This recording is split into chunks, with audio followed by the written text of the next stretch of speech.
በስመ አብ ወወልድ ወመንፈስ ቅዱስ አሐዱ አምላክ አሜን። የተወደዳችሁ የክርስቶስ ቤተሰቦች የእመቤታችን ቅድስተ ቅዱሳን ንጽሕተ ንጹሐን ድንግል ማርያም ወዳጆች እንዴት ሰነበታችሁ?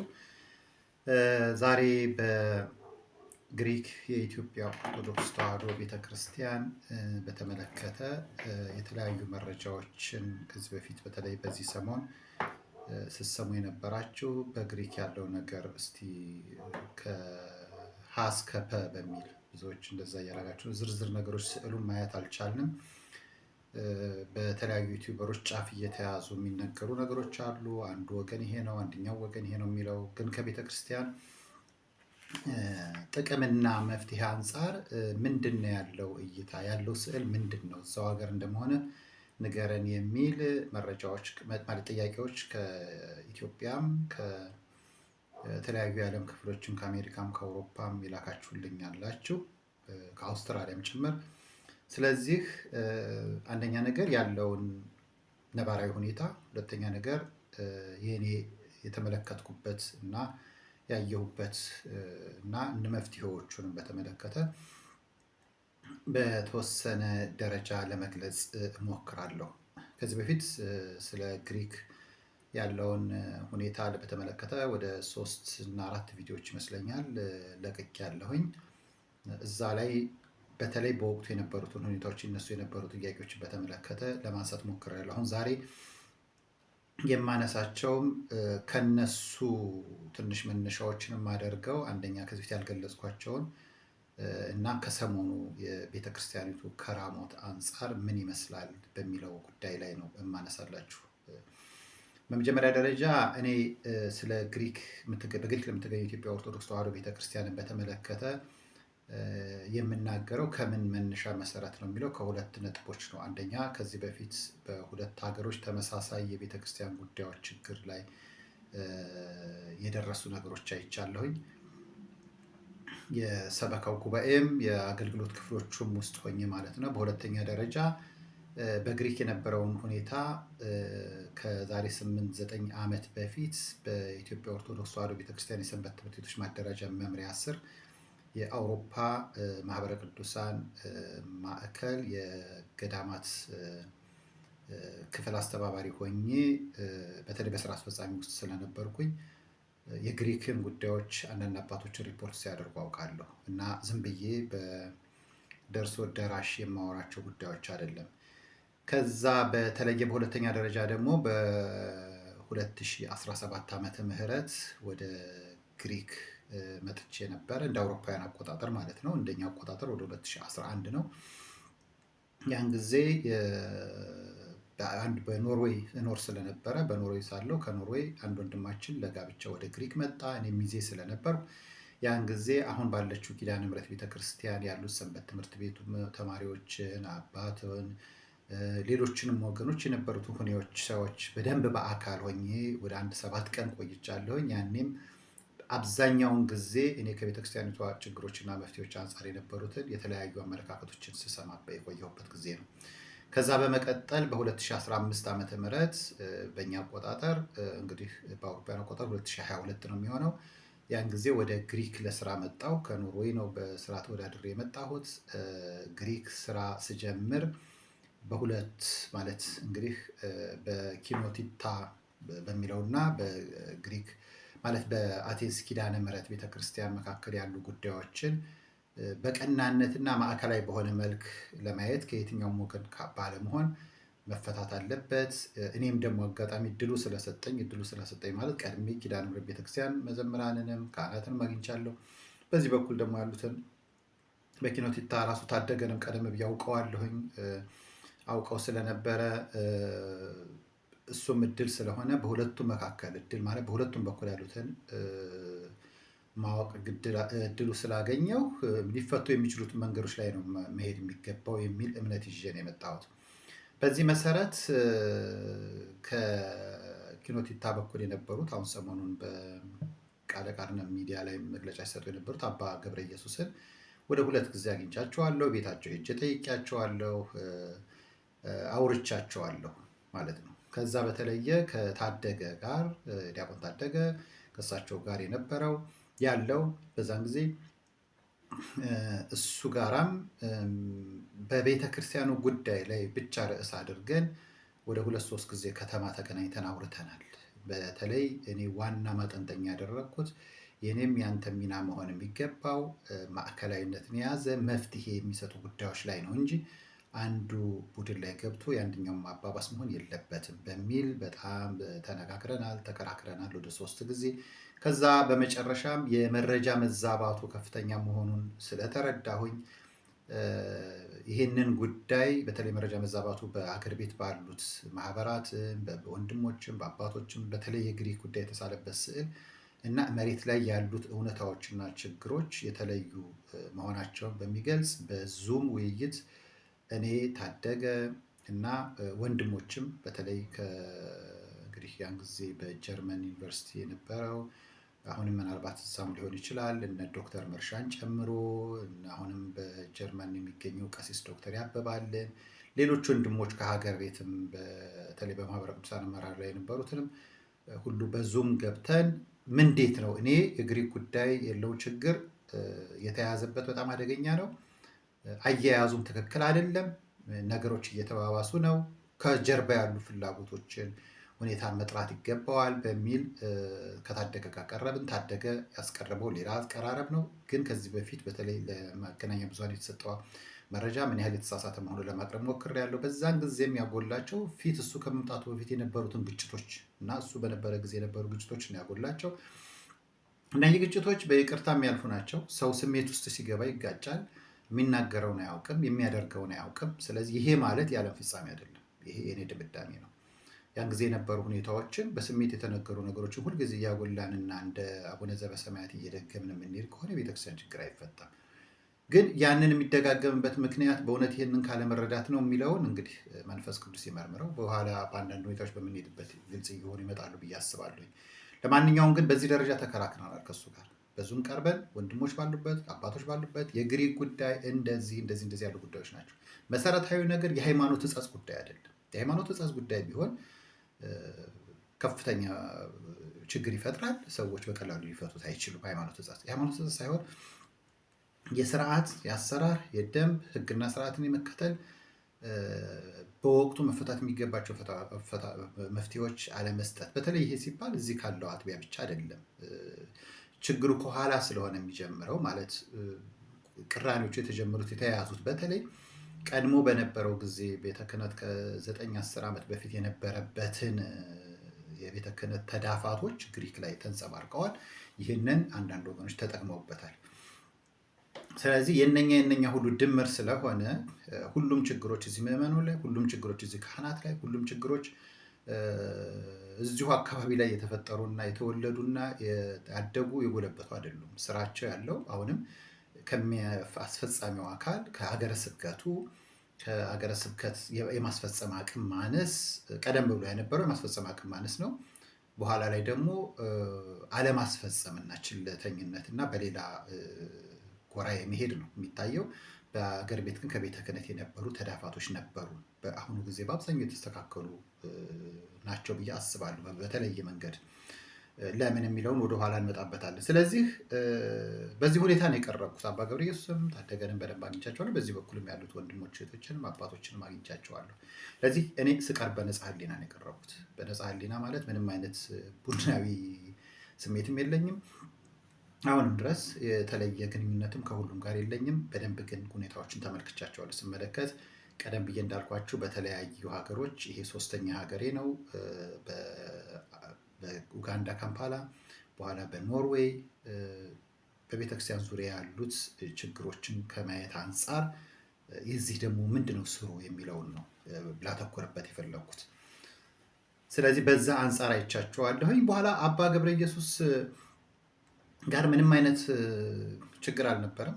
ድንገት አንድ ቀን ነው ታደገ አይ እሳቸው በጣም ቤተክርስቲያን እንትን እንደምትሆን ነው የሚያስቡት ምናምን። እኔ ከእሳቸው ጋር ግን ያየሁት ነገር የለም። አንድ ቀን ብቻ ቅዳሴ ፍልሰታ አይቀደስም ነበር። እኔ ከመጣሁ በኋላ አስታውሳለሁ። ሙሉ ፍልሰታ አይቀድሱም። ስለዚህ ስለማይቀድሱ በቴሌግራም ነው እኛ ጸሎት የምናደርገው አሉኝ። ምስክርነት ስለሆነ ነው የምናገረው ሲሉኝ ቅዳሴ እንዴት እናድርግ እኔ እንግዲህ ቅዳሴ ፍልሰታን እንዴት ነው የሚደረገው? እዚህኛው በኩል ይቀደሳል። ስለዚህ እኔ እዚህኛውም ጋር እሄዳለሁ። እኔ በግልጽ ነው ለሁለቱም፣ እዚህም እንደሚሄድ ያውቃሉ፣ እዛም እንደሚሄድ ያውቃሉ። ሚዛን ለመጠበቅ እያልኩ እዛኛው በቴሌግራም ነው ይገባ የነበረው። ቴሌግራም ጸሎት ያደረጉ የነበሩት አባ ገብረ ኢየሱስ። እኔ ከመጣሁ እንግዲህ 2022 እንደ አውሮፓውያን አቆጣጠር 2015 እንደኛ አቆጣጠር ማለት ነው። ስለዚህ ፍልሰታን እንኳን እንዴት ኪዳንም አይደርስም ስላቸው አይደርስም፣ በቴሌግራም ነው ያለ ነው፣ እንደዛ ነው የምናደርገው አሉኝ። እኔ እዚህኛው ኪዳነ ምሕረት ቤተክርስቲያን ቅዳሴ ያስቀድሳለሁ፣ ምንም ችግር የለብኝም። ስለዚህ ያንን በምላቸው ጊዜ እንደውም እንደ መፍትሄ የሰጡኝ አባ ገብረ ኢየሱስ እውነት ለመናገር ይኸው እንግዲህ በእግዚአብሔር የተመሰከረ ነው፣ እዛኛው ከምትሄድ ኤርትራ ቤተክርስቲያን ሄደህ ማስቀደስ ትችላለህ ያሉኝ ቃል በቃል። እንዴ ይሄ እንግዲህ በኪዳነ ምሕረት ቤተክርስቲያን ቀድሞ እቺ አሁን ሰሞኑን ፖሊጎን የምትባለው ፖሊጎኖት በተለምዶ የሚባለው ቦታ ያለችው ቀደም ብላ የነበረች ነች። የሚቀድሱት ካህናት አባ ናሁሰናይ እና ቀሲስ ዋለልኝ ስልጣነ ክህነት ያላቸው ናቸው። ቤተክርስቲያኗም ቀድሞ በአቡነ ኤልያስም ቀደም ብሎም በአቡነ ጎርጎሪዎስም በተማሪነት በነበሩበት ጊዜ የነበረ ነው። ስለዚህ ይሄ ምን ማለት ነው ያኛው በሚል ለራሴ ግርታ ፈጠረብኝ። በኋላ ግን ምንም የሆነ ነገር የለም። በዛ ፍልሰታ ወቅት ቀሲስ ዋለልኝ የውዳሴ ማርያም ትርጓሜ አንደምታ ያሰሙ ስለነበር ያኔ አንደምታውን በቪዲዮ ቀድቼ በፌስቡክ ላይ ስለጥፍ አባ ገብረ ኢየሱስ ተጣሉኝ። ከአባ ገብረ ኢየሱስ ጋር የተጣላ ነው በዚህ ነው የተጣላ ነው። የተጣሉኝ ማለት ነው። እኔ የተጣላ ነው የሚለው ቀርጥሎ ላይሆን ይችላል። ለምን የዛኛው ቤተክርስቲያን ውዳሴ ማርያም አንደምታ ተለቀቀ። በዛን ዕለት አቡነ ኤልያስ ጋር ደውለው ይሄ ልጅ እየረበሸኝ ነው። አቡነ ኤልያስም ተቆጡኝ። በዚህ ተቆጡ። ለምን ቪዲዮ ይለቀቃል? ይህን እንደ ረብሻ ነው የተደረገው። ኦንሊ ቲንግ የነበረ ውዳሴ ማርያም አንድምታ ተረጓ የተለቀቀው ለምን በዛኛው ሚዲያ ህዝብ አለ የለም እየተባሉ የተዛበሩ መረጃዎች ሲሰጡ ስለነበረ ይሄ አቡነ ኤልያስን አስቆጣቸው። አቡነ ኤልያስ እኔ ጋር ብቻ አይደለም እኔ ቤተሰብ ጋር ሙሉ ደውለው ተቆጡ። ስራ ነበርኩ በዛን ሰዓት ወደ 3 ጊዜ ተደውለው በኋላ ደወልኩ፣ ማታ አገኘኋቸው።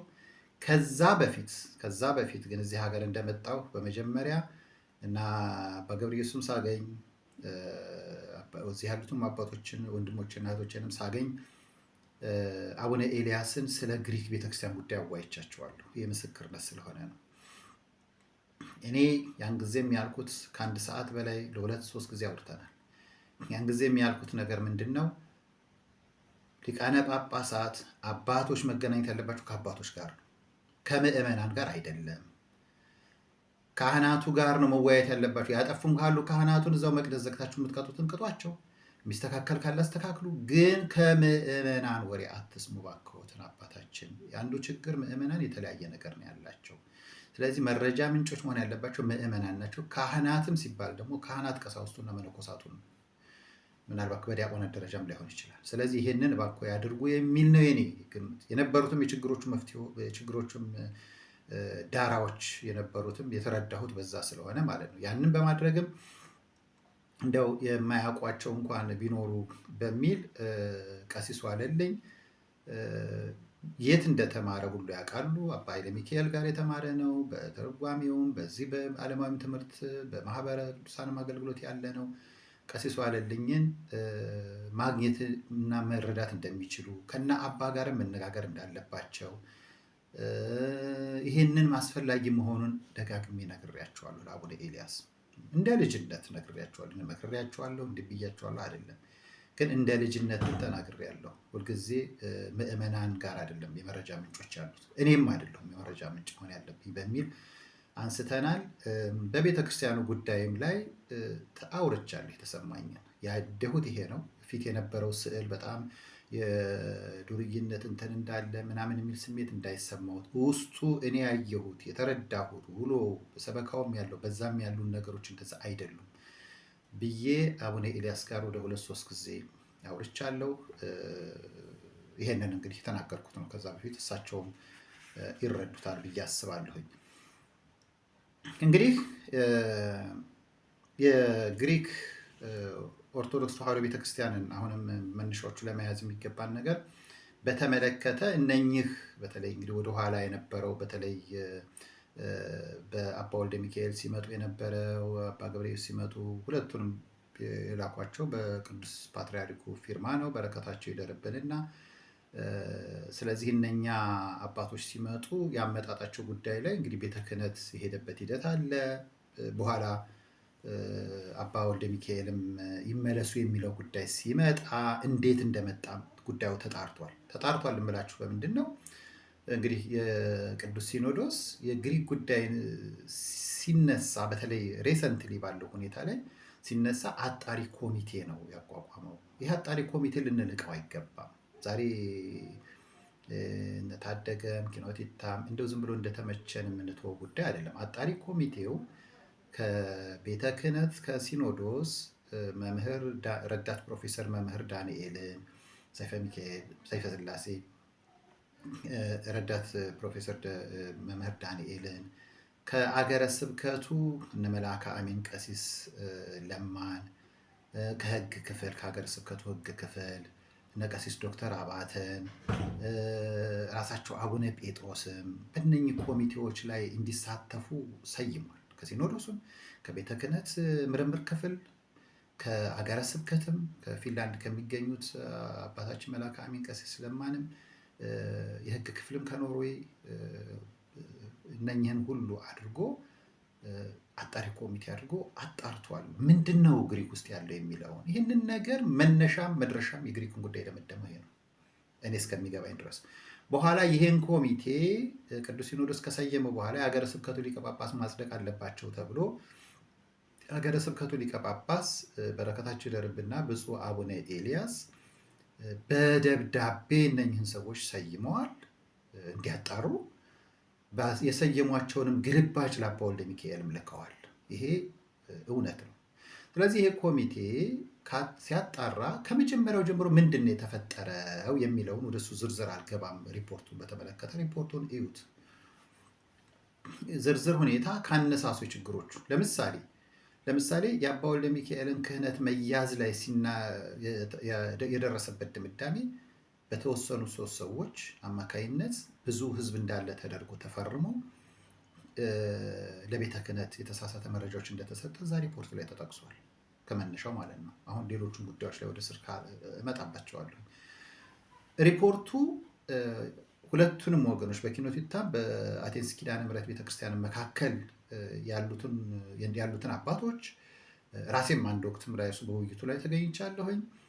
ሰበካ ጉባኤ አባላት በዚህ ጉዳይ ላይ ተጽዕኖ አላቸው ይረዳሉ የሚሉ ምዕመናንን ሁሉ እያነጋገረ በኦንላይን ቃለ ጉባኤ እየተጻፈ ተበጥሮ ተነጥሮ ሪፖርቱ ተዘጋጅቶ መጨረሻ ላይ ይኸው ኮሚቴ የደረሰበትን ድምዳሜና ምክረ ሀሳብ ለቅዱስ ሲኖዶስ አቅርቧል። ይሄ ምክረ ሀሳብ ውስጥ አንዱ የሆነው ምክረ ሀሳብ ምንድነው? ብፁዓን አባቶች ወደ አቴንስ ሄደው ያለውን ችግር በሁለቱ መካከል ያለውን እንዲፈቱና መጨረሻ ላይ የሚሆን ከሆነ ቤተክርስቲያን አንድ የምትሆንበት አለበለዚያም ደግሞ ሌሎች አማራጮችን እንግዲህ እስከ የራሳቸውን ማጥቢያ የሚይዙበትም ከሆነ አማራጮችን ግን አባቶች መሬት ላይ ወርደው እንዲይዙ የሚል ምክረ ሀሳብ ይዞ ቀረበ። በዚህ ምክረ ሀሳብ መሰረት ነው በ2017 ዓ.ም ባለፈው ዓመት መጋቢት ወር ብፁዕ አቡነ ጢሞቴዎስ ከሀገር ቤት እና ብፁዕ አቡነ ጴጥሮስ ከአሜሪካ ኒውዮርክ ሀገረ ስብከት እና መምህር ረዳት ፕሮፌሰር ዳንኤል ሰይፈ ስላሴም እሱም ወደዚህ እንዲመጡና ጉዳዮችን እንዲያዩ የተደረገው። በመጨረሻ ላይ መምህር ዳንኤል ረዳት ፕሮፌሰር መምህር ዳንኤል አልቻሉም፣ በተለያዩ ምክንያቶች አልመጡም። ነገር ግን በማጣራት ኮሚቴው ላይ ግን ነበሩበት፣ ሪፖርቱም ላይ ያሉበት። በዚህ መሰረት ነው የመጡት። እዚህ ላይ ሲመጡ ምንድን ናቸው የተፈጠሩት በኋላ ላይ እመለስላችኋለሁኝ። በዚህ መሰረት መጡ። እንግዲህ እዚህ ላይ መታየት ያለበት ነገር አንደኛ ሪፖርቱ ተጣርቶ ከቀረበ በኋላ ይሄ ሪፖርት በቅዱስ ሲኖዶስ ተጣርቶ ከቀረበ በኋላ በጣም ጉዳዮችን የተመለከተ ነው። ሶማቴዎ የሚለው ማን ነው የሚለው ጀምሮ ነው የሚናገረው። ሶማቴዎ ከመጀመሪያው ጀምሮ በአቡነ ጴጥሮስ ጊዜ ራሱ ይሄው መተዳደሪያ ደንብ ባለው አፊም የመንግስት ቁጥር በአቡነ ጴጥሮስ በአቡነ ጳውሎስ በረከታቸው ይደረብና ብፁዕ አቡነ ጳውሎስ በቅዱስ ፓትርያርኩ ሰብሳቢነት በቅዱስ ሲኖዶስ በዛን ጊዜ ውጭ ግንኙነት የነበሩት ብፁዕ አቡነ ገሪማ ዶክተር በነበሩበት እንግዲህ ቅዱስ ሲኖዶስ ለቤተክርስቲያን ለግሪክ ቤተክርስቲያን እውቅናን ሰጥቶ በዚሁ መተዳደሪያ ደንብን የሰጣት ሶማቲዮ። እንግዲህ ሶማቲዮ የሚለውን በኋላ እመጣበታለሁ። ሶማቲዮ ምን ማለት ነው በግሪክ የሚለውን። ስለዚህ በዚህ መሰረት እውቅና ተሰጠ። ይሄ ከተሰጠ በኋላ የሚለውን ሁሉ እዚህ ሪፖርት ላይ ተጠቃልሏል፣ ተጣርቷል። ይሄ ጉዳይ ተጣርቷል። በቅዱስ ሲኖዶስ በቋቋመ ኮሚቴ የተጣራን ጉዳይ ላይ ሀሳብ መስጠት ይቻላል። ነገር ግን በኋላ ታደገም ያንን ተቃውሞ ቪዲዮ የለቀቀው አለ። በቪዲዮ እንደውም ይህንን ሪፖርት አንቀበልም፣ በዚህ የእርቅ ሂደት ላይ በተለይ ከዚህ ከኪዳነ ምሕረት በኩል ያን ጊዜ የነበረው ዮሴፍ ከዛ በኩል ታደገ ሆነው ጉዳዩን ለማወሳሰብ እና ለማቋረጥ በርካታ ጥረቶች አድርገዋል። መጨረሻ ላይ ግን ሪፖርቱ ወጥቷል። ሪፖርቱ ከወጣ በኋላ ብፁዕ አቡነ ኤልያስ እንደ ሀገረ ስብከት ሊቀ ጳጳስነት ሀገረ ስብከቱም እንደ ሀገረ ስብከት ይህን ጉዳይ ምክረ ሀሳብ ላይ ሀሳብ ሰጥቶ ወይም ይሻሻል ነገር ካለው ይሄን አሻሽሉት፣ እዚህ ላይ ሀሳቦች አሉኝ ብሎ ሀሳብ ማቅረብ አንድ ነገር ነው። ወይም ደግሞ ይሄንንም በግልጽ ትክክል አይደለም ብሎ መቃወምም አንድ ነገር ነው። በግልጽ ማለት ነው፣ በጽሁፍ ማለት ነው። ይሄ ይጎድለዋል ማለትም አንድ ነው። ዝም ብሎ ግን ፔንድ ተደርጎ ቅርጫው ላይ ማለት ትሪ ላይ ቢሮ ተቀምጦ ቀረ። በኋላ ብፁዕ አባታችን አቡነ ኤልያስም ወደ አሜሪካ ሄዱ። ምስክርነት ስለሆነ ነው ይሄ። ለአገልግሎት ወደ አሜሪካ ሄዱ። ነገሩ ተተወ። ኧረ ይሄን ነገር ምክረ ሀሳቡ አንድ ነገር ይደረግ፣ ግፊት መጣ፣ ብዙ ተጠየቀ።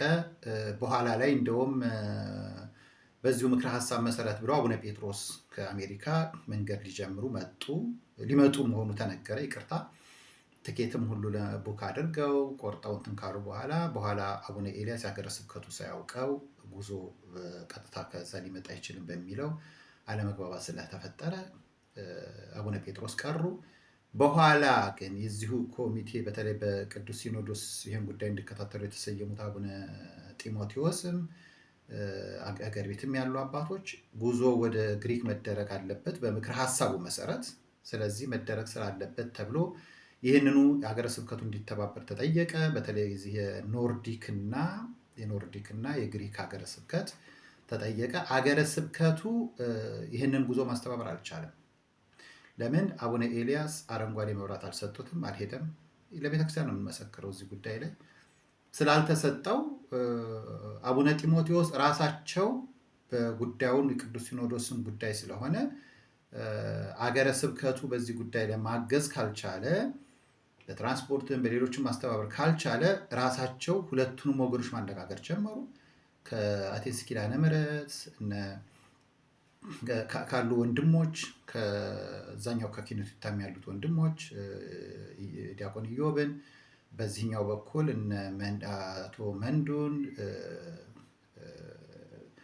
እና ሌላም ወንድሞችን አድርገው አስተባባሪ ስሩ፣ በጋራ ጉዟችን አስተካክሉ፣ በዚህ መሰረት እንመጣለን እኛ ሀገረ ስብከቱ ባይገባም ተብሎ ቀጠሉ ማለት ነው።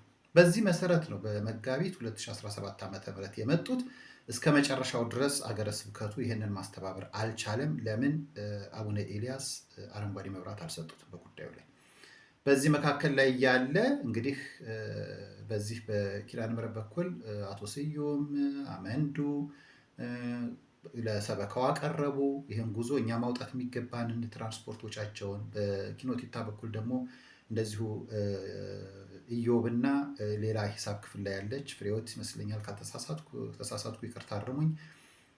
ሁለቱም በኩል ላይ አቡነ ጢሞቴዎስ ሁለቱም እያነጋገሩ ጉዞ ተዘጋጀ ማለት ነው። በእኛም በኩል ወጫቸውን፣ በዛ በኩል ወጫቸውን፣ ማረፊያቸውን ምኑን ተደርጎ ተዘጋጀ። በዚህ ጊዜ ሀገረ ስብከቱ አልተባበረም፣ አቡነ ኤልያስም አልተባበሩም። በመጨረሻ ላይ እነኛ አባቶች ሊመጡ ቁርጥ የሆነ ጊዜ ላይ መጨረሻ ሰዓት ላይ አቡነ ኤልያስ እንደሚመጡ የሰማነው ከሌላ ወገን የሰሙት ራሳቸው አባቶችም የሚወጡትም አባቶች በጣም መጨረሻ ላይ የሰሙት መምጣታቸው ሀገረ ስብከቱ አባት መምጣት አለባቸው። አዎ ሀገረ ስብከት አባት ስለሆኑ ሊመጡ ይችላሉ። ግን በነበረው ጊዜ ላይ አጣሪው እና ጉዳዩን የያዘው ቋሚ ሲኖዶስ ስለነበረ እሳቸውም ላይ የሚጠየቁ ጥያቄዎች ካሉ መጠየቅ ስላለባቸው ያን ጊዜ መምጣታቸው መጨረሻ ላይ ይመጣሉ የሚለው ጉዳይ መጀመሪያ ትብብር ሳይደረግ የሚለው ጉዳይ ብዙ ስሜት አልሰጠም። ይሄ እውነት ነው።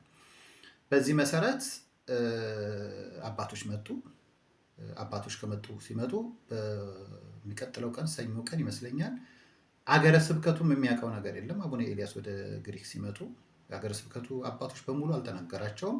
እሳቸው ድንገት መጡ። ሲመጡ ደግሞ አሁንም ከቤተ ክርስቲያን በተለይ ከኪዳነ ምሕረት ቤተ ክርስቲያን አፈንግጠው የተለያዩ ችግሮች በምዕመኑ በሕዝቡ ላይ ያዘነባቸው እንደነ ዮሴፍ ያሉት ጋር ከዛ በኩል ከክንታ ደግሞ ከነታደገ ጋር ካሉት ጋር ብቻ ተነጋግረው ነው የመጡት። እዚህ ያለው ካህናትም ጋር አልተነጋገሩም። ያን ሲመጡ ያው አንድ ማረፊያ ላይ መሆን ስላለባቸው ሁለቱም ኮሚቴ በተቋቀረው ኮሚቴ የተዋጣው ማረፊያ ቦታ ላይ እንዲያርፉ ተደረገ። እዚያ ካረፉ በኋላ በቃ ስራዎቹ እንዲሰሩ ተደረገ። አሁን ሂደቱ ምንድን ነው?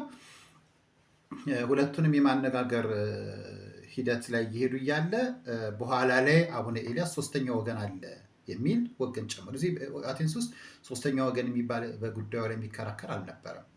ሁለትን የነበረው እባክዎ ሶስተኛ ወገን የሚለውን ጉዳይ የተጨመረው በኋላ በአቡነ ኤልያስ ግፊት ነው። ያም ደግሞ እኛም ችግር አይሁን ግድ የለም። ሶስተኛ ወገን የተባለው በዚህ በዮሴፍ በኩል ላይ ያለው ነው። ስለዚህ ያ ሶስተኛ ወገንም ሲባል በሰበካውም ያን ጊዜ ሶስተኛ የሚባል ወገን አናውቅም ብሎም ክርክር ውስጥ አልሄደም። እሺ ተባለ፣ ቀጠለ። በዚህ ንግግር ላይ እንግዲህ ሂደቱን ምኑ ከየቱ ብዬ ነግራቸዋል። ግን አንድ ነገር ላነሳ ፈልጋለሁ። በእኔ በኩል ያየሁትን ሂደቱ መፍትሄ ሀሳቦች ቀርበዋል።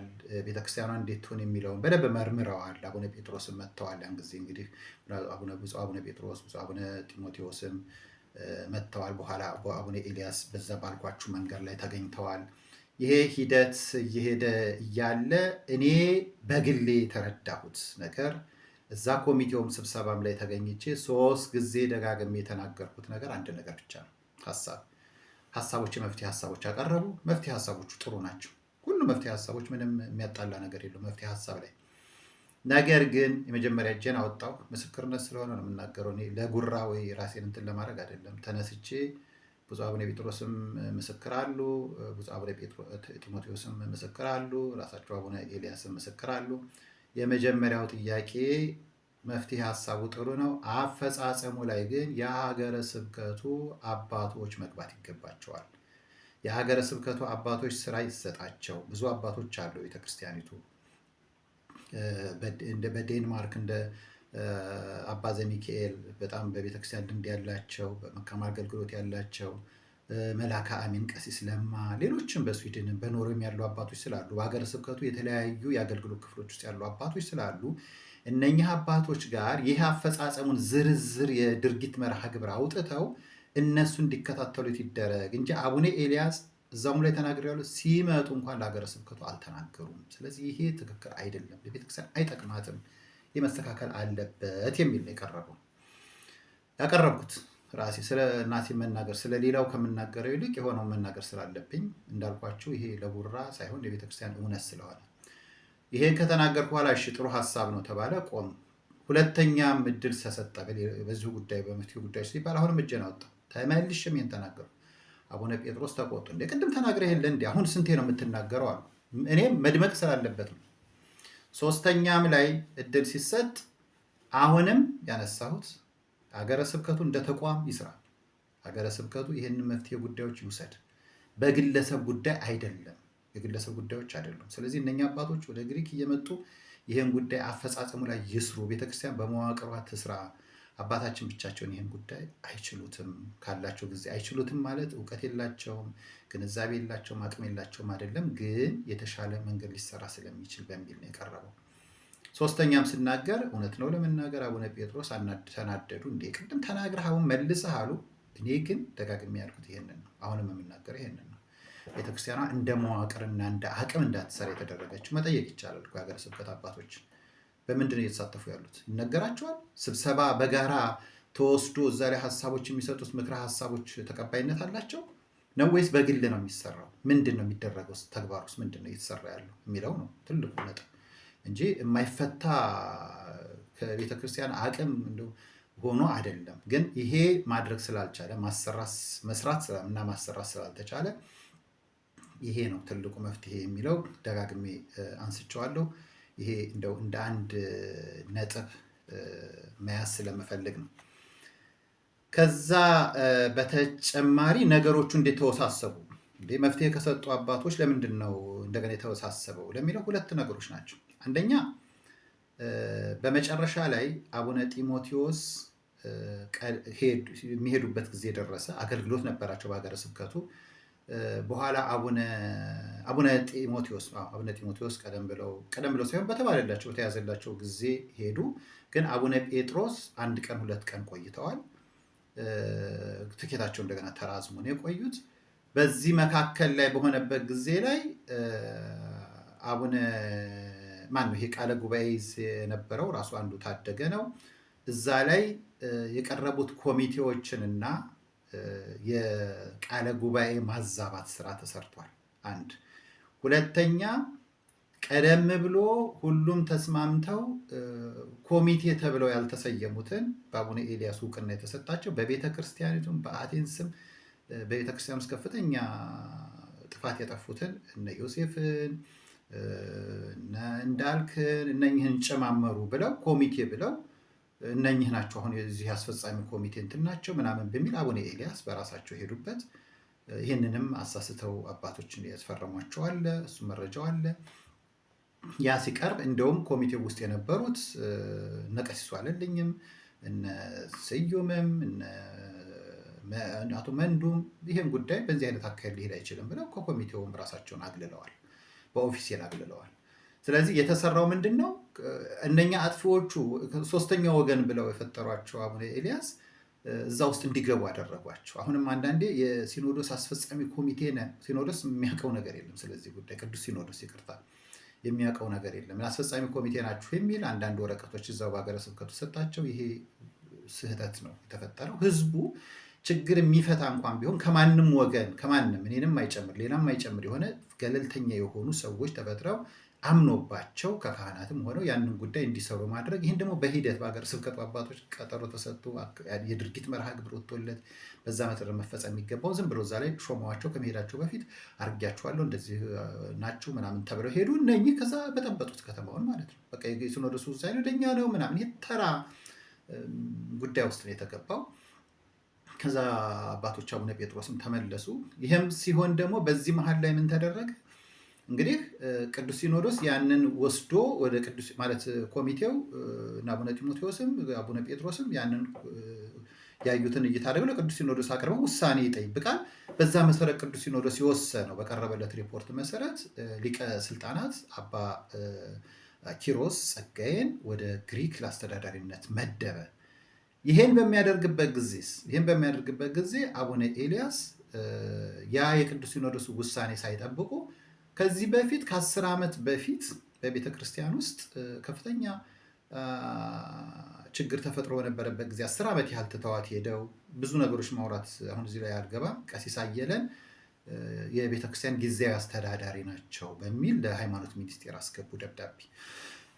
እዚህ ላይ አንዳንድ ዩቲዩቦች የምታነሷቸው ነገሮች አሉ። ሊቀ ጳጳስ አስተዳዳሪ መደብ ይችላል፣ መብቱ ነው። አሁን ሊቀ ጳጳስ አስተዳዳሪ ይመደባል። ከግሪክ አንጻር ግን በግሪክ ታሪክ አስተዳዳሪ የሚመደበው እንዴት እንደሆነ አሁን በወጣው በአዲስ መመሪያ በውጭ ሀገር አስተዳዳሪ እና አለቃ ቤተክርስቲያኗን የሚወክል የሚመደበው በቅዱስ ሲኖዶስ እንደሆነ በአንቀጽ 28 ላይ ተጠቅሷል። በግሪክ ታሪክ ከቅዱስ ሲኖዶስ ውጭ አስተዳዳሪ እና የቤተክርስቲያኑ አለቃ ተብሎ የተመደቡ እስካሁን የለም። ከእንግዲህ ወደኋላ ከአባ ዮሐንስም ማየት ይቻላል፣ ንቡረ እድን ማየት ይቻላል፣ አባ ወልደ ሚካኤልን ማየት ይቻላል፣ አባ ገብረ ኢየሱስ ማየት ይቻላል። ሁሉም የተመደቡት በቅዱስ ሲኖዶስ። በሀገረ ስብከቱ መመደብ ይችላል አይችልም፣ ለሀገር ውስጥ ሆኖ ይሆናል። እዚህ ባለው ግን ነባራዊ ሁኔታ ይሄን ይታወቃል። ይሄንን እንግዲህ ረጅም ጊዜ የቆዩት አቡነ ኤልያስም ያውቁታል። ስለዚህ የቀሲስ አየለ መመደብ ውዝግብ ፈጠረ በቅዱስ ሲኖዶስም በአቡነ ኤልያስም መካከል። በዚህም መካከል ቅዱስ ሲኖዶስ ተሰብስቦ ቀሲስ አየለ ከቤተ ክርስቲያኑ አስተዳዳሪነት መልቀቅ አለባቸው፣ እንዲህ አይነት ሹመት መኖር የለበትም የሚል ደብዳቤ ለሃይማኖት ሚኒስቴር ጻፈ።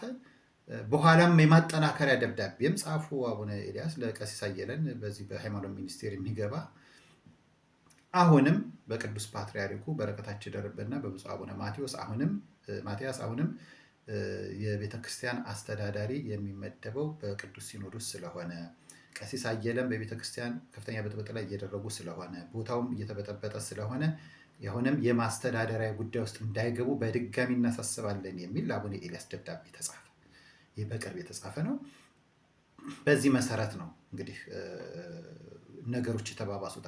ቀሲስ አየለ ወደ 6-7 ጊዜ ህዝቡ ላይ በቃ እኔ ተሰጥቶኛል አቡነ ኤልያስ ስለሰጡኝ በሚል ፖሊስ እየተጠራ ለረጅም ጊዜ ያገለገሉትን እና አባ ናሁሰናይንም ቀሲስ ዋለልኝንም በፖሊስ ለማዋከብ ቤተክርስቲያኗ ህገወጥ ነች ብለው ሪፖርት በማድረግ ይሄን ሁሉ ያደረጉት ቀሲስ አየለ እና ከእሳቸው ጋር አብረው እንግዲህ ከበፊት ጀምሮ ሲሰሩ የነበሩት ታደገ ዮሴፍ እነ ቢኒያም የሚባሉት አንድ ላይ ነው።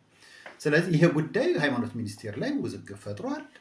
ሃይማኖት ሚኒስቴር ያውቃል ህጉን፣ ነገር ግን በኋላ ላይ የመጡት ነገሮች ውዝግብ ፈጥረውበታል። ስለዚህ እነኚህ ነገሮች እየተባባሱ ሄደው ቤተክርስቲያኗን ከማጥለሸት ከዚህ በፊት ከነበሩት ችግሮች በተለይ ከየካቲት 16 ጀምሮ አሁን እስካለው ድረስ በተለይ በቀሲስ አየለ የተነሱት ጉዳዮች ገብቼ ልቀድስ የሚሉ ጥያቄዎች ነበሩ። ከዚህ በፊት የነበሩ ቁርሾች ነበሩ። በኋላ ህዝቡ ተሰብስቦ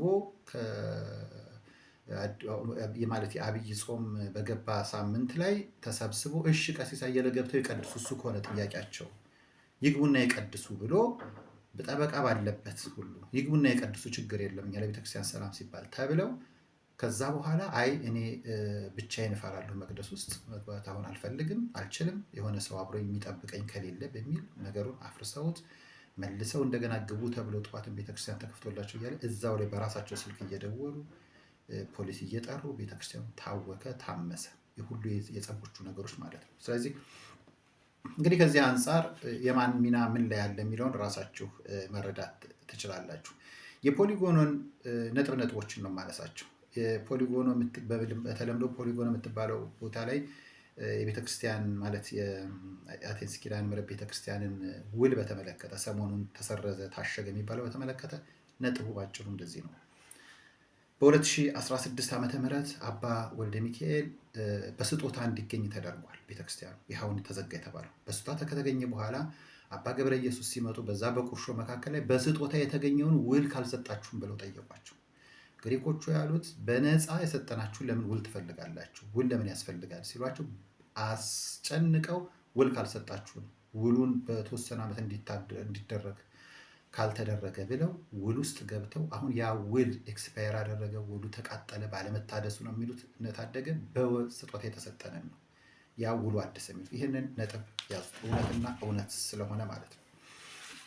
ከዚህ በተለየ የሚነሱ ነጥቦች ላይ እያነሳሁ ጨርሳለሁኝ። ብዙ ጥያቄዎች ለምሳሌ አባ ወልደ ሚካኤል ቀድሱ የሚለው አባ ወልደ ሚካኤል ስልጣነ ክህነታቸው ከተነሳ በኋላ በመሀል ቀድሰዋል የሚል ተብሏል።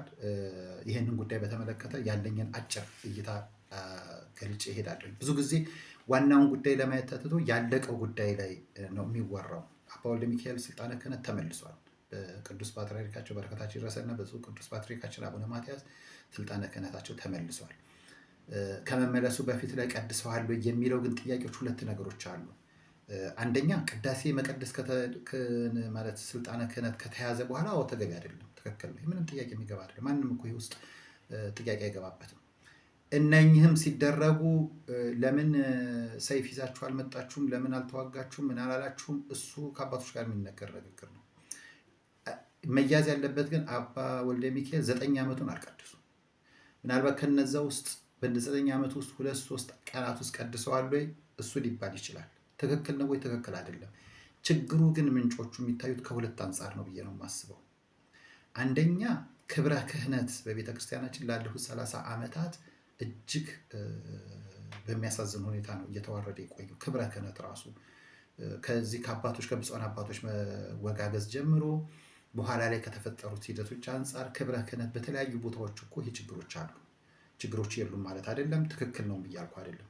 በሁለተኛ ደረጃ ክብረ ክህነት ላይ በተነሱ ጥያቄዎች ላይ ክህነት ከተያዘ በኋላ ሲመለስ እንደ ቀበሌ ወረቀት አይደለም የሚመለሰው ወረቀቱ ከስልጣነ ክህነቱ። ይህም መረዳት ያገባል።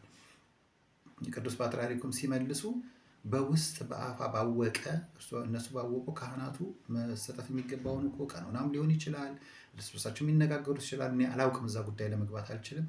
እነኛ እኮ ሲሰጡ የሚሄዱባቸው ሂደቶች አሉ። ተፈጸሙ የተባሉትን ነገሮች እንደ ሙዚቃ በዚህ በዩቲዩብ በምንም እንዲህ ብሎ እያሉ ማለት ራሱ እኮ የውስጥ የቤተ መቅደሱን ጉዳይ እነሱ በውስጣቸው የፈቱትን ጉዳይ ላይ እኮ ማቡካት ነው። እውነት ለመናገር ዝም ብለው እኮ አይደለም የሚሰጧቸው። ተነጋግረው ተላቅሰው የሚፈልገውን እኮ መንገድ እነሱ ይሄዱበት ይኖራል። አላውቅም። ሁለት አባቶች በሲኖዶስ ደረጃ ከተወጋገዙ በኋላ እኮ ዝም ብሎ አይደለም ነገሮች ያለቁት። እነሱ በሚያውቁት እኮ በሚስጥረ ክህነት በሚያውቁት መንገድ ነው የሚነጋገሩት። እና አንዳንድ እነኚህ ቋንቋዎች ላይ ባንገባ እንዴት ተመለሰ የሚለውን እነሱ መስጠት በሚገባቸው መሄድ በሚገባቸው ቀኑናም ስጦታም ሄደውታል ይሆናል። ስለዚህ አንዳንድ ጊዜ ብለን ዩቲዩብ ላይ እኛ ጠበቃ ይሆን ይመስል እየተነሳን እንደው አቶ ተብለው ነበር እንዲህ ብለው ነበር እንዲህ ብለው እያለ ብናጎላው በእውነት የመቅደሱን ጉዳይ ላይ ማቡካት ነው የሚሆነው። የመቅደሱን ጉዳይ አትንኩት፣ የምዕመናን ለምዕመናን የመቅደሱ ለመቅደሱ ነው እያል እዛ የመቅደሱ ጉዳይ ላይ ግን መጥተው ደግሞ እንደገና የተመለሰ ክህነት እንዴት መለሰ ወይ ዝርዝሩ ይነገረን፣ እንዴት እንደ አባቶች እንደመለሱ፣ እንዴት ንስሐ እንደተሰጡ፣ እንዴት እንደተነጋገሩ፣ የነበረ ሁኔታ እንዴት እንዳዩበት ዝርዝሩን እንፈልጋለን በዩቲዩብ ላይ። ያንን ከዛ አንጻር ማየት አለብን። ክብረ ክህነት መጠበቅ አለበት። አዎ ክብረት መጠበቅ አለበት። ላለፉት 30 ዓመታት ተበድሏል። ምዕመናን ተቸግረዋል። ግን ዛሬ ያንን እንደ አንድ እንትን አድርጎ ማንሳቱ እኔ ብዙ የሚያስተዛዝብ ስለሆነ ማለት ነው። እኔ ያንን ነው ማየት የምፈልገው ከዛ አንጻር ነው። ሌላ በሚዲያ ላይ አሁን በተለይ በዚህ በኪዳነ ምሕረት በሚል ስም የተነሳው ላይ የተነሱት የስም ማጥፋቶች በጣም የሚያሳዝኑ ናቸው። እነሱ አባብሰዋል። ይሄንን እንግዲህ ራሱ ታደገ ሊመልሰው የሚችል ጉዳይ ነው። ሶማቴዎ የሚለውን ጉዳይ ነው የማነሳው። ሶማቴዎ እንግዲህ በግሪክ ያሉት አደረጃጀቶች በተለይ በቤተክርስቲያን ጉዳይ አንጻር 3 ተርሚኖሎጂዎችን ማንሳት 4 ተርሚኖሎጂዎችን እናንሳቸው። አንደኛው ኪኖቲታ፣ ሁለተኛው ሶማቴዎ፣ ሶስተኛ ናሚኮፕሮስፖል የሚባለው፣ አራተኛ አክሌሲያ ነው። እነኚህ የቤተክርስቲያን የሚሰጡት የፈቃድ አይነቶች ናቸው በቤተክርስቲያን ዙሪያ ላይ ያሉት። ይሄ ኪኖቲታ የሚባለው እስከ 40-50 ምዕመን ያለው በጣም በአነስተኛ ደረጃ ላይ ያለው ገብቶ ማንበብ ይቻላል። አንደኛ። ሁለተኛ ሶማቴዎ የሚለው እንግዲህ ከመጀመሪያ አመዘጋገብ፣ ለምሳሌ በአሜሪካን ሀገር አንድ ቤተክርስቲያን ስትመዘገብ የምትመዘገበው በዛ ሀገር ሕግ ባለው አመዘጋገብ ነው የምትመዘገበው። ሕጉ ሀገሩ በሚያወጣላት ናግያ ማለት ግን የቤተክርስቲያን መሰረቷን ያጠፋዋል ማለት አይደለም። በአሜሪካ ላይ የምትመዘገበው በዛ ነው። በጃፓን ላይ የምትመዘገበው በራሱ ሕግ ነው። በግሪክ ደግሞ ሲሆን ደግሞ አደረጃጀቷ ይታያል ማለት ነው።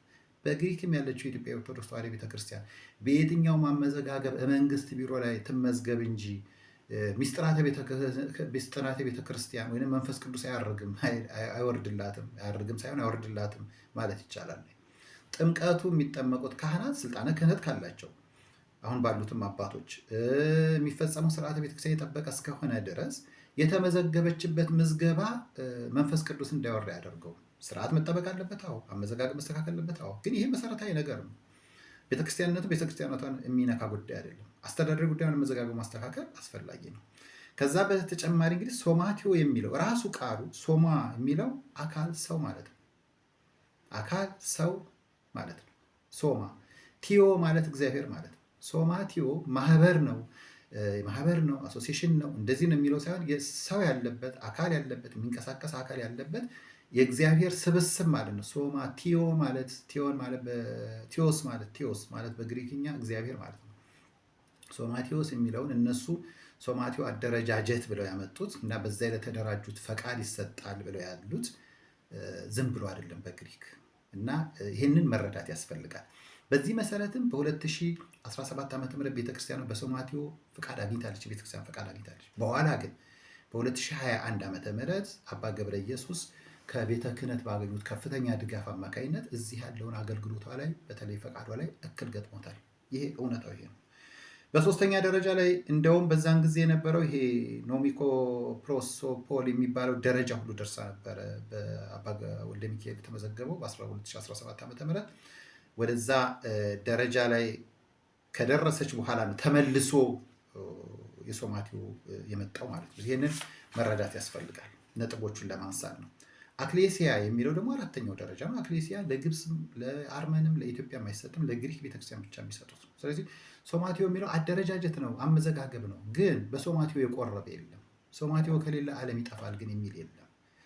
ይሄ የሚፈታው ችግሩ ማለት አደረጃጀቱ ይሄ ነው እንዲህ ነው ይሄኛው እንዲህ ነው የሚለው ጉዳዮች የሚፈታው ግን ማን? ቅዱስ ሲኖዶስ የመደባቸው አባት መጥተው ስርዓት ባለው መልክ ተወያይቶ ጉዳዩ በሀገረ ስብከት አባቶች ተጠንቶ ሲካሄድ ይሄ ካልሆነ አሁንም መልሶ ማደንቆር ነው። ይሄ ሁሉ ግን የሚጮኸው እውነት ለመናገር ለገንዘብ ካላቸው ፍላጎት ነው። የገንዘብ ኢንተረስት ያላቸው ሰዎች አደናብረው የቤተ ክርስቲያንን አንድነት አናግተው የፊት የሰሩትም እንዳይገለጽ ሰርቀው የሄዱት እንደገና ደግሞ ወደፊትም ደግሞ ቤተ ክርስቲያኗ በእነሱ ቁጥጥር ስር ሆነ እንደፈለጉ ለመዝረፍ እንዲመቻቸው ነው። ይሄ ነው ይፍረስ የሚለው ጉዳይ። አሁን ለምሳሌ ሶማቴው ዛሬ ካልፈረሰ የቤተክርስቲያን ጠላት ነው የእንትን ነው የሚባል አደረጃጀቱማ ቤተክርስቲያን እኮ ፈቅዳለታለች። የግሪክ ቤተክርስቲያን እኮ ፈቀደችበት ጊዜ ነበር። በኋላ አባ ገብረ ኢየሱስ እና ከነታደገ በሌላ በቤተ ክህነት ደብዳቤ መጥተው እስኪያውኩት ድረስ ያም ሆኖ ግን አሁንም ቢሆን ቤተክርስቲያኒቷን መስተካከል የሚገባቸው አባት ሲመጡ ይስተካከላል እንጂ በህጋዊ ሰውነቷ ግን አሁንም አለች። በህጋዊ ሰውነቷ ንብረት የማፍራት መብት አላት። ስሟም የሚለው ኢትዮጵያ ኦርቶዶክስ ቤተክርስቲያን ሶማቴው የሚለው በቤተክርስቲያኗ ስም ነው ያለው። ህጋዊ ሰውነት አላት። በግሪክ ላይ ንብረት ማፍራት ትችላለች። የገዛችውም ቤተክርስቲያን ገዳምም አለ። በጣም ባጫጭሩ ነው የሚሄደው። ለምን ይፍረስ ይባላል የሚባለው አንደኛ ነገር በባንክ የተያዘ ራሳቸው ፊት በፈጠሩት ችግር የነበረ 160,000 ዩሮ አለ። ያን ቤተክርስቲያን ለክርክር ለማድረግ ስለሚመቻቸው ይሄኛው በኩል ያለው አደረጃጀቷ ስለሚገዳደር ቤተክርስቲያንን ይሄንን ካፈረስ ነው እዚህ ጋር ያለው ኪኖቲታ ያለ ነው እንወስዳለን ነው። 160,000 ዩሮ በባንክ የታገደ አለ ክርክር ላይ ያለበት። ሶማቴው ይፍረስ የሚባለው ያንን በግለሰቦች እጅ ለማስገባት ነው። የቤተክርስቲያን ንብረት ነው። ግን ሶማቴው የቤተክርስቲያን ንብረት ነው። አደረጃጀቱ ራሱ የሚፈጥርለት ግለሰቦች እንደፈለጉ ሊያደርጉት የሚችሉት አይደለም። አደረጃጀቱ በሙሉ የሚፈቅደው እዛ የተመረጡት ከ3 ዓመት በላይ መቀጠል አይችሉም። በሶማቴው ውስጥ የሚነሱ ክርክሮች ቢኖሩ ይላል፣ በሃይማኖታዊ ክርክሮች ቢኖሩ የሚፈቱት በኢትዮጵያ ኦርቶዶክስ ተዋሕዶ ቤተክርስቲያን ቀኖና እና ዶግማ ብቻ ነው ይላል ህጉ ራሱ። ሃይማኖትን ከግሪክ ብቻ አይደለም እስከ መካከለኛው ምስራቅ የማስፋፋት እድል ተሰጥቶታል ይላል። ይሄ ግሪክ መንግስት የሰጠው መብት ነው። ሃይማኖታዊ ተግባሮች መፈጸም ይችላል የሚለውን ለማገድና ለማወክ የተሞከረው ቀደም ብዬ እንዳልኳቸው በእነ አባ ገብረ ኢየሱስና በታደገ ምክንያት ነው። አሁን ግን እነኚህ ያሉት ህጎችና መብቶች ግን አሉት። ለዚህም ነው ገዳምን የገዛው። ስለ ገዳሙ ጉዳይ እነግራችኋለሁ። 6,000 ካሬ የሚሆን የኢትዮጵያ ኦርቶዶክስ ተዋሕዶ ቤተክርስቲያን ገዳም ከአቴንስ ወደ 40 ደቂቃ በመኪና ነርታችሁ ገዳሙ ይገኛል። ገዳም ለምን ተባለ? ገዳም ማን አለው? ገዳም የሚል ስያሜ የተሰጠው ማን ነው የሚል ጥያቄ አለ። ይሄ የሚባለው እንግዲህ ገዳሙን ለመባረክ ከዚህ በፊት ተጠይቋል። ቤተ ክህነት ብዙ ደብዳቤዎች ተልከዋል። አቡነ ኤልያስም አንድ ጊዜ መጥተው ወደ 10-9 መኪና ሁሉ እዛ ሄዶ ጠብቆ አልመጡልንም ከአቴንስ እንዲሆን የሚል ጭቅጭቆች አሉ። በኋላ ላይ እርግጥ ባለፈው ዓመት ብፁዓን አባቶች ሄደው ጎብኝተውታል፣ አይተውታል። ብፁዕ አቡነ ጢሞቴዎስ፣ ብፁዕ አቡነ ጴጥሮስ፣ ራሳቸው ብፁዕ አቡነ ኤልያስም ሄደው አይተውታል። ይሄ ገዳሙን የተመለከተ ቀድሞ የነበረ በግሪክኛ የወጣ ነው። እኛ ከመግዛታችን በፊት ማለት ነው። ኢትዮጵያ ቤተክርስቲያን ከመግዛቷ በፊት የነበረ ነው። ይሄ የምታዩት ገዳም የሆነው ዛሬ አይደለም። ገዳም የሆነው ዛሬ አይደለም። ይሄ ቀደም ብሎ ሴት መነኮሳት በተለይ ደግሞ በኦርቶዶክሳዊ እምነት የጸኑ ከግሪክ ኦርቶዶክስም የጠበቀ ወደኛ የቀረቡ ወደ ኦሪየንታል የቀረቡ የሚባሉ አሉ ግሪክ ውስጥ። እነሱ የተዳደሩበት የነበረ ይኖሩበት የነበረ ገዳም ነው። እነሱ ያወጡት መጽሐፍ ነው። ታሪኩ ከ100 ዓመታት የተጠጋው ነው። ውስጡ ያሉት ስዕላት እነኚህ ናቸው አሁን የምታገኟቸው። ገዳም ያሉት ቀድሞ ነው፣ እኛ ባንለውም ማለት ነው። ገዳም የተባለው ሳይባረክ ተባርኮ ነው። እናንተ ዝም ብላችሁ ነው በራሳችሁ እንትን ያላችሁት እንዲህ የሚባለው ነገር ቀድሞ እኮ ገድመውታል። እነሱ ቀድመው የገደሙት ይሄ ሴቶች መነኮሳት ለዘመናት የኖሩበት ስለ ገዳሙ የሚገልጸው በግሪክኛ የተጻፈ የተለያዩ ስዕላትንም በውስጡ አድርገው ውስጡንም የሚገልጽ ታሪኩን የሚገልጽ ነው በግሪክኛ። ይሄ የምትመለከቱት ይሄ መጽሐፍ ቀድሞ የነበረ ነው። ይሄ ነው አሁንም ቤተክርስቲያን የገዛችው። ስትገዛም የገዛችው ከመነኮሳት ነው። በገዳምነትም የነበረ ነው ቀድሞ ማለት ነው። ስለዚህ ገዳም የሚባለው አሁን ተባርኳል አልተባረከም የሚለው ጥያቄ በፊትም ስለነበረ አሁንም ገዳም እየተባለ ይወራል ማለት ነው። ይህ ውስጡ ያሉት ስዕላት ናቸው። አንድ ጊዜ አባ ገብረ ኢየሱስን ስለዚህ ገዳም ስነግራቸው መኖሪያ ቤት ነው ስዕል እንኳን ውስጡ የለውም ብለኝ። በጣም ጥንታዊ የሆኑ ስዕሎች ናቸው ያሉት። ይህንን አንድ ጊዜ ኢቢኤስ ቴሌቪዥንም አቅርቦት ሪፖርት ሰርቶበት በኋላ በአቡነ ኤልያስ ቁጣ እና ተግሳጽ ቴሌቪዥን ጣቢያው ከእንትኑ ላይ ወርዶታል። ነገር ግን ስለዛ የሰራውን ቪዲዮም አሁን ልለቅላችሁ እችላለሁ። አንድ ጥያቄ ነው። ምዕመናን በተለያየ ሀገር ላይ ቤተክርስቲያን ሊሰሩ ይችላሉ፣ በድንኳን ሊሰበሰቡ ይችላሉ። በድንኳን የሚሰብሰቡ መሬት ላይም የሆኑ የጴጥሮሳዊ አገልግሎት ግን እነኛን ምዕመናን ሄዶ ማገልገልና ቤተክርስቲያናቸውን እንዲያጠናክሩ ማድረግ ነው። በአቴንስ ኪዳነ ምሕረት ምዕመናን ገንዘባቸውን ለፍተው ገንዘባቸውን አውጥተው ቤተክርስቲያን ሰሩ። ይሄ የሰሩት ቤተክርስቲያን ገዙ። ቤተክርስቲያን ሲገዙ ስህተት ሊኖረው ይችላል። የሚስተካከል ቢኖረው ማን ነው የሚያስተካክለው? አባት መጥቶ አይደለም መስተካከል ያለበት። አባት መጥቶ ካላስተካከለው ማን ያስተካክለዋል? የሚስተካከል ነገርስ የሚሰራም ነገሮች ካሉ የቤተክርስቲያኗ ንብረት ይህን ያህል 10 ዓመት ሙሉ ኑና ባርኩልን፣ ኑና አስተካክሉልን ሲባል ትኩረት ያልተሰጠው ለምንድን ነው? ብዙ ጥያቄዎችን የሚያስነሱ ናቸው። በተለይ አሁን ባለው ሁኔታ ላይ ልትረዱት የሚገባው ይሄ ነው። ችግሩ የሚፈታ ነው። ነገሩ ግን ችግሩ ከውስጡ ካሉት እኔ ብዙ በተለይ በዚህ በሌብነት በጣም መመርመር ያለባቸው ኢንቨስቲጌሽን የሚፈልጉ ነገሮች አሉ። በጣም መመርመር የሚገባቸው እነኚህ ከግምሩክ ጋርም አዲስ አበባ ከሚገኘው የግሪክ ኤምባሲም ጋር የተለያዩ ዶክመንቶች ጉዳዮች ላይ በተመለከተ ማወቅ የሚገባቸውን ነገሮች ወደፊት ማወቅ ይገባል። ያ እንደየደረጃው መቅረብ ያለበት ነው። እዚህ አሁን ግለሰቦችን ላለማንሳት ነው። በቤተክርስቲያን ግን ብዙ ፈተናዎች ደርሰውብናል፣ ቀደም ብዬ በነገርኳችሁ ግለሰቦች አንጻር። ነገር ግን አጠቃላይ እንደ ቤተክርስቲያን መፍትሄ አድርገን ስናየው የነበረው ስዕል የችግሩ ዳራ ይሄንን ነው የሚመስለው። በአሁኑ ጊዜ በፖሊጎን የምትገኘው ቤተክርስቲያን ማለት ተዘግታለች። ልትዘጋም ግን ገዳም ቤተክርስቲያን አላት፣ አደረጃጀቷ አላት፣ ህጋዊ ቁጥሯም ህጋዊ የመክሰስም የመከሰስም ህጋዊ ሰውነቷን ቤተክርስቲያኒቷ አለች። አሁንም በዚህኛው ስም ግን የሚቀራት መስተካከል ያሉባቸው የፈቃድ ሂደቶች አሉ ወይ? አሁንም ይህንን በቅዱስ ሲኖዶስ ትክክለኛና ይህንን ሊሰራ የሚችል አቅም ባለው መልክ በሊቀ ጳጳስ እንዲሰራ ማድረግ እና ማስደረግ ጉዳዩን መርምሮ ውሳኔ መስጠት የቅዱስ ሲኖዶስ ፋንታ ነው የሚሆነው። ግን አጠቃላይ ስዕሉን ስትመለከቱት ያለው ሁኔታ ይሄ ነው። በጣም የተወሳሰበ ጉዳይ ሆኖ አይደለም። እዚህ ሁሉ ውስጥ ነገሮች ግን የሚጦዙት በተለይ የተመለከትኩት በኪኖቲታ በኩል ላይ የሚጦዙት ማህተሙ እንዲወሰድ አይፈለግም። በቤተክርስቲያን ብለው ከዚህ በፊት ቅድስት አርሴማ ተብሎ ታቦት መጥቶ ነበር፣ የት እንዳለ አይታወቅም። አሁንም ራሱ በብሪፍ ኬዝ ያለ ማህተም ተይዞ ነው ሰበካ ጉባኤ የሚባለው። የት ጋር ነው ቤተክርስቲያን የሚያገለግሉት? የቱ ጋር ነው ህዝቡን የሰበሰቡት? ይሄ ሁሉ ነገር በደንብ መጣራት ያለበት ጉዳይ ነው። ከዚህ ሁሉ በተጨማሪ እህቶቻችን፣ ወንድሞቻችን በተለያየ ቦታ በዛም በኪኖቲታም ያሉት እንዲጎዱ የሚል ስሜትም የለው እዚህ ጋር። አሁን አንዳንድ ጊዜ እህቶቻችን ሊከሷችሁ ነው፣ እንዲሏችሁ ነው። ውሸት ነው። ለማጣላት የሚደረጉ ነገሮች አሉ። እነኚህ ነገሮች በጣም እየጦዙ ያሉ በውሸት እየተነገሩ ያሉት ናቸው። ሰውን ለማጣላት የሚደረጉ ጥረቶች አሉ። ከዚህ ሁሉ አካል ግን ጀርባ ኢትዮጵያዊነት ጠል የሆኑ ግለሰቦች አሉ። ቤተክርስቲያኗን በገንዘብ ለመዝረፍ የሚፈልጉ አሉ። አጠቃላይ የኢትዮጵያ ቤተክርስቲያንን ከግሪክ ለመንቀል የሚሮጡ አሉ። ይሄ በደንብ ዘርዘር ያሉ ጉዳዮች ስለሚፈልግ እነኚህ ከጀርባ ያሉ አክተሮች ናቸው። እነኚህ ከጀርባ ያሉ አክተሮችን ግን ከዚህ ከፊት ካስተካከል ነው ሊስተካከል የሚችል ጉዳይ ነው የሚል ሀሳብ ነው ያለኝ። እንደ አንድ መነሻ ሊሆናችሁ ይችላል ብዬ አስባለሁ። የችግሩ ዳራ በተለይ በቅርብ ካሉት ሁኔታዎች አንጻር ይሄ ነው አጠቃላይ ያለው ምልከታ። ዘርዘር ያሉ ሁኔታዎች ላይ እንግዲህ ወደፊት እንዳስፈላጊነቱ እመጣበታለሁኝ።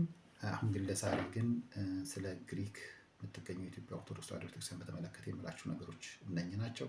ስላዳመጣችሁኝ አመሰግናለሁ። በጸሎታችሁ የኢትዮጵያን ቤተክርስቲያን አስቧት። አመሰግናለሁ።